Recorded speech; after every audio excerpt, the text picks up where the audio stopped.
Have you ever been a part of something that this is just a mystery? This is mind-boggling to me. I cannot figure it out. And so you go to the Lord and you ask him, God, can you please give me revelation? But sometimes it doesn't happen until you read more, till you comprehend more, because it says in Isaiah that we learned line upon line and precept upon precept. So there's things sometimes that we're asking for and they're way up here. And we've got to learn some other things or read some things about the word, have the Holy Spirit make us aware of things and give us understanding in order for us to get that. Well, that's where I feel like we are today in Arise. Welcome to Arise. So we're in Matthew chapter 20, and this would be the second time in the same time that he's talking to disciples that he says, verse 16, so the last will be first and the first will be last. Because he already told them that in Matthew chapter 19, verse 30, where he says the same thing. But many who are first will be last, and the last will be first. Now keep in mind, if you've been following me on this, if you haven't, then you're going to have to go back a few weeks and start with this because it is so valuable for us to comprehend and understand what does that mean. Remember, it started with the encounter of the rich man who was trying to get into heaven because he said he was perfect from his youth.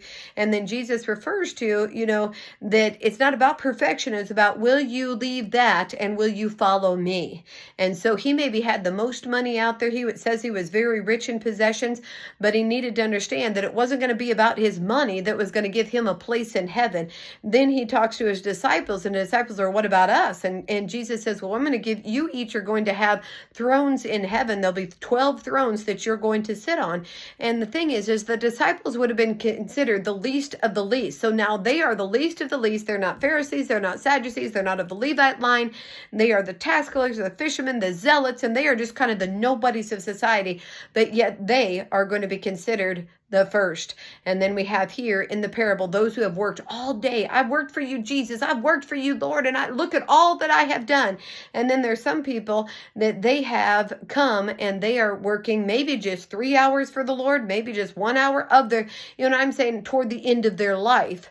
And as they didn't serve the Lord from the beginning, but when they did, they served faithfully. And it wasn't about how much they were getting. It was that they got to serve. It's that they had dignity restored to them, that they didn't have to be a nothing and a nobody, but they had dignity because the master called them to be a part of his plan and what he was doing. So I want to encourage you today.